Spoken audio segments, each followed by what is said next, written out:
अब हमारी तो एक ऐसी मेंटेलिटी बन गई जहां हम रह रहे हैं जिस समाज में, क्योंकि ये काल प्रेरित है और इसने अपने खाने के लिए संतानों उत्पत्ति करवाना ही करवाना है। इसने यहाँ ऐसा सिस्टम फिट कर दिया, ये जीव के बस की बात नहीं संतान उत्पत्ति ना करे, इसका विवश है यहाँ पर। और फिर परमात्मा ने क्या किया कि उनको संतान नहीं दी। क्यों नहीं दी? संतान भी दे सकते थे। अपनात्मा समाज के अंदर और एक सामान्य समाज में और एक भगत जो समाज अलग से बनता है उसमें अंतर होता है। और इसी कारण से जगत और भगत का विरोध बताया कि बैर रहता आपस में। कारण क्या है कि भगत के नियम कुछ अन्य होते हैं और समाज उस यहाँ के परंपरा से ही रंगा हुआ होता है, उसी को मूल मानता है। यदि हम संसार की दृष्टि से तोलें तो जिनके संतान नहीं है तो संसार जो है, आम व्यक्ति आम समाज ये समझता है कि इसका बहुत बड़ा दुर्भाग्य है। और यहां तक पहले तो यहां तक कहा करते कि जो निसंतान है, बेऔलादा है, सुबह सुबह तो उसके दर्शन भी ना होने चाहिए। वो उसको इतना हेय मान रखा था। तो पुण्यात्माओं जिनके संतान नहीं होती थी उनका जीना दुर्भर हो जाता था समाज के अंदर। संतान में भी विशेषकर हम पुत्र को ही मुख्य मानते रहे। और भगत समाज के अंदर परमात्मा के दृष्टिकोण से हम सोचते हैं तो वो व्यक्ति जिसका संतान नहीं है वो एक नंबर का भगवान आत्मा है। अब यहां समस्या है कि संसार किस दृष्टिकोण से सोचता है और भगवान का विधान क्या कहता है। अब वो पुण्यात्मा क्यों है? क्योंकि इस मनुष्य जीवन का मूल उद्देश्य हमारा मोक्ष कराना है। और यदि उस निसंतान दंपति को ये ज्ञान समझ में आ जाए और वो समाज की तरफ ना देखकर बहुत आसानी से भक्ति करके पीछा छुड़ा सकता है। अब ठीक है, संतान होना बुरा नहीं बताया भगवान ने, लेकिन जो संतान भगवान से नहीं जुड़ेंगी वो आपको सदा दुखी ही करेंगी, क्योंकि उनके जो बड़े बुरे संस्कार साथ होंगे। आगे उनके संस्कारों में परिवर्तन भगवान करेगा नहीं, क्योंकि वो जुड़े नहीं। तो उनको दुख होगा तो आप भी साथ दुखी रहोगे, माता पिता भी, और वो भक्ति बाधक बनेंगी क्योंकि आपकी टेंशन का कारण बने रहेंगे। तो इस कारण से परमात्मा जो बताना चाहते हैं कि जिनका संतान नहीं है, ठीक है समाज उनको कुछ भी सोचे और कहे, लेकिन भगवान के विधान अनुसार वो एक नंबर की पुण्य आत्मा है। जब भक्ति करें और भक्ति नहीं करती है तो वो तो फिर और भी ज्यादा दुर्भाग्य है उनका। समाज के भी ताने सहन करने पड़ते हैं और भगवान से भी दूर रह रही है, तो वो महा दुर्भाग्य है उनका। तो इसलिए जिनके संतान नहीं है उनका मोक्ष बहुत ही आसानी से होगा। भक्ति कर लें, नाम शुरू कर दें और संसार से मन हटा लें, परमात्मा के विधान को आधार मान कर जीवें, तो सारा दिन भक्ति करनी। अब समस्या ये आती है कि बुढ़ापे में हमने कौन से बाढ़ेगा? अरे भगवान रहा संभालने वाला सबको। अब बेटा अमेरिका में और माता पिता यहाँ हिंदुस्तान में, और दोनों का रोग हो गया। वो पड़ोसी ठाए अंडे उसने, और बेटा वहां बैठा अमेरिका में, वो मर लिए, तीसरे दिन वापस आया, मरे पाछे भी तीसरे दिन आया। चाट ले उस बेटे ने, बता के सारा दे दिया बेटे ने। अपने कर्म साथ देंगे, भगवान साथ देगा। एक त्रिलोचन नाम के भगत थे, संतान नहीं थी, भक्ति करते थे। पत्नी का देहांत हो चुका था, वृद्धावस्था में अकेला रह गया था। एक नौकर रखा हुआ था, सेवादार उसने। तो सेवादार कहने लगा मेरे घर पे ऐसी ऐसी घटना घट गई महाराज जी, मैंने जाना पड़ेगा। वो बोला जा बेटा, देखी जाएगी, दुखी सुखी होकर मैं अपना थोड़ा बहुत टहलूं करूंगा अपना कार्य। वो सेवादार चला गया, पीछे तो भक्त बीमार हो गया, दस्त लग गए। अब वो सीमा से निकला होगा तभी भगवान उस सेवक का रूप बना के उस भक्त के घर पे आ गया। उसने पूछा क्या बात होगी बेटा, कैसे वापस आ गए तुम?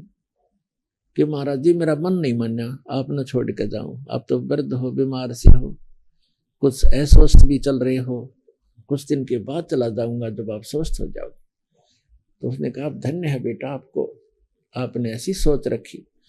अब उसकी टट्टी के उठा कर वहां से बाहर डाल के आए भगवान उस सेवक के रूप में, और 1 महीना तक उनकी सेवा करी। स्वस्थ रहोगे और खूब नुहावे दुहावे, अच्छा बैठावे और परमात्मा की कथा सुने और सुनावे।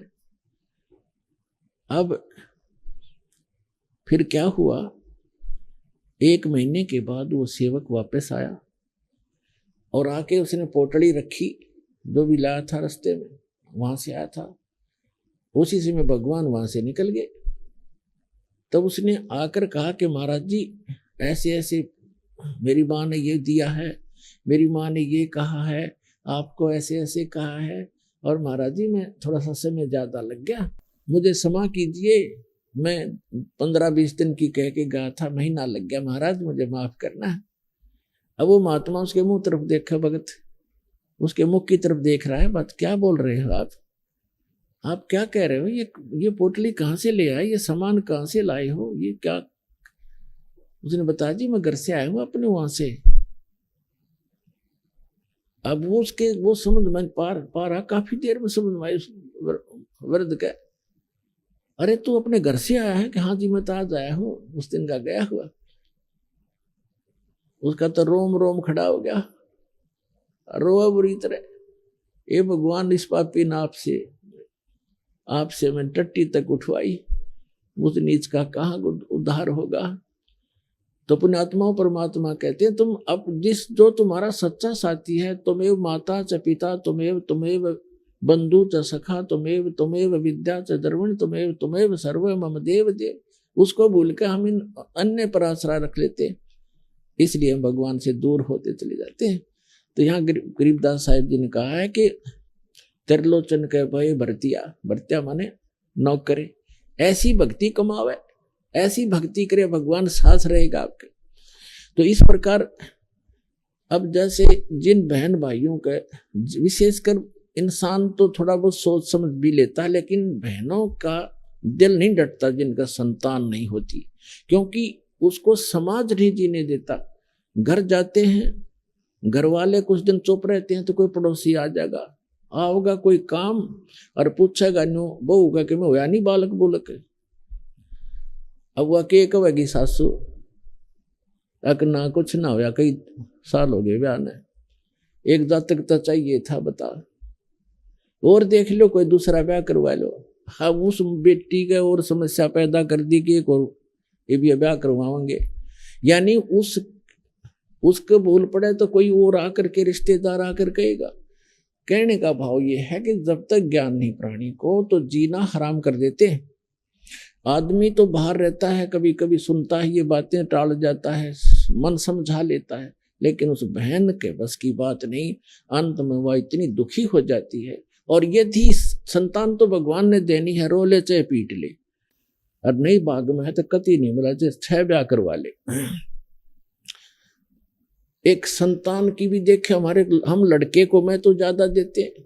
दास जूनियर इंजीनियर था, सेवा करता था जब नौकरी इसमें हरियाणा गवर्नमेंट की जूनियर इंजीनियर की, तो उस समय एक कॉन्ट्रैक्टर था ठेकेदार, वो उस समय लगभग 55 वर्ष की आयु थी उस आदमी की, 55 से भी ऊपर होगा, और उसके 4 लड़कियां थी, लड़का कोई नहीं था, और चारों लड़कियों का विवाह कर रखा, पोते पोतियां लाओ, दोतियां लाओ, हो रहा पुत्र नहीं। तो उसकी पत्नी को किसी ने कह दिया कि तू अपनी बहन का ब्याह करवा दे, इसका पुत्र हो जाएगा। उसने अपनी छोटी बहन से उसका विवाह करवा दिया। उसके कट्ठिए 2 छोरी हुई, 2 लड़की हुई कट्ठिए जुड़वा। वो खुद बताओ था, ने बोला जी भाग बिना ना मिला कदी, मैंने तो उसका जब ऑपरेशन करवा दिया, फैमिली प्लानिंग का पीछा छुटवा हो रहा ब्याह हो, तो भाग में है नहीं तो क्यों पंगे में पा दे भाई, ये मतलब दुखी करो। वो यहाँ पर जो काम करने का उसको भूल गए। और यदि वो बहन जिसके संतान नहीं हो रही है तो वो अनंत समय में इसी तमन्ना में मर जाती है तड़फ के अंदर। और इस काल का इतना गंदा विधान है, अगले जन्म में उसको कुतिया बनाता है। अगले तो संतान ना हुई इसलिए तड़पती हुई मरी है, अब इकट्ठी 8-8 पैदा कर ले और पेटा भर ले अपना माँ बनकर। अगले जन्म में सूरी बना देगा, अगले 12-12 इकट्ठे पैदा कर ले टिंडे। तो पुण्यात्माओं, इस ज्ञान को आधार बना कर जीवो तब जिया जाएगा इस गंदे लोक में।